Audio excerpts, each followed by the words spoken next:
नागपूर शहर गुन्हे शाखा 3 ची प्रभावी कारवाई। युनिट क्रमांक 3 च्या पथकाने 2 वेगवेगळ्या गुन्ह्यांचा छडा लावत मोठे यश मिळविले। पहिला गुन्हा पोलीस ठाणे खापरगेडा हद्दीत घडला, तर दुसरा गुन्हा पोलीस ठाणे यशोधरा हद्दीत नोंदविण्यात आलाय। या प्रकरणात सक्षम उर्फ बोडा प्रेमनाथ मोदेकर वय वर्ष 23, ध्रुव राजेश बिरबल वय वर्ष 19 तसेच एक विधी संघर्षग्रस्त बालक यांना ताब्यात घेण्यात आले।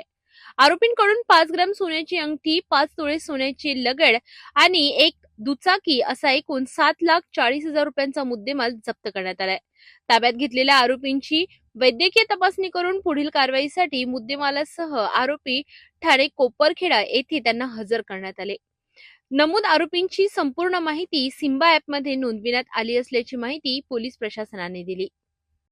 गुन्हे शाखा युनिट 3 कडील पोलीस उपनिरीक्षक काठोके आणि त्यांच्या पथकाने खापरखेडा पोलीस स्टेशन येथील एक घरफोडीचा गुन्हा आणि यशोधरा पोलीस स्टेशन येथील वाहन चोरीचा गुन्हा असे 2 गुन्हे उघडकीस आणलेले आहेत। यामध्ये सक्षम मोंदेकर आणि ध्रुव बिरबल त्याचबरोबर त्यांच्याबरोबर एक विधी संघर्षित बालक अशा तिघांनी मिळून एक खापरखेडाच्या हद्दीमध्ये घरफोडी केलेली होती।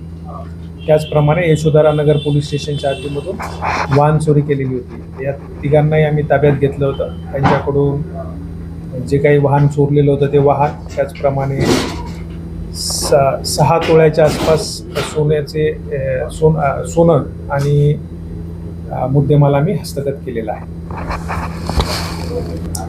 एकूण जप्त मुद्देमाल जो आहे तो 7,40,000 रुपये किमतीचा आहे। सर्व मुद्देमाल जप्त करून पुढील तपास कामी खापरखेडा पोलीस स्टेशन येथे हस्तांतरित करण्यात आलेला आहे।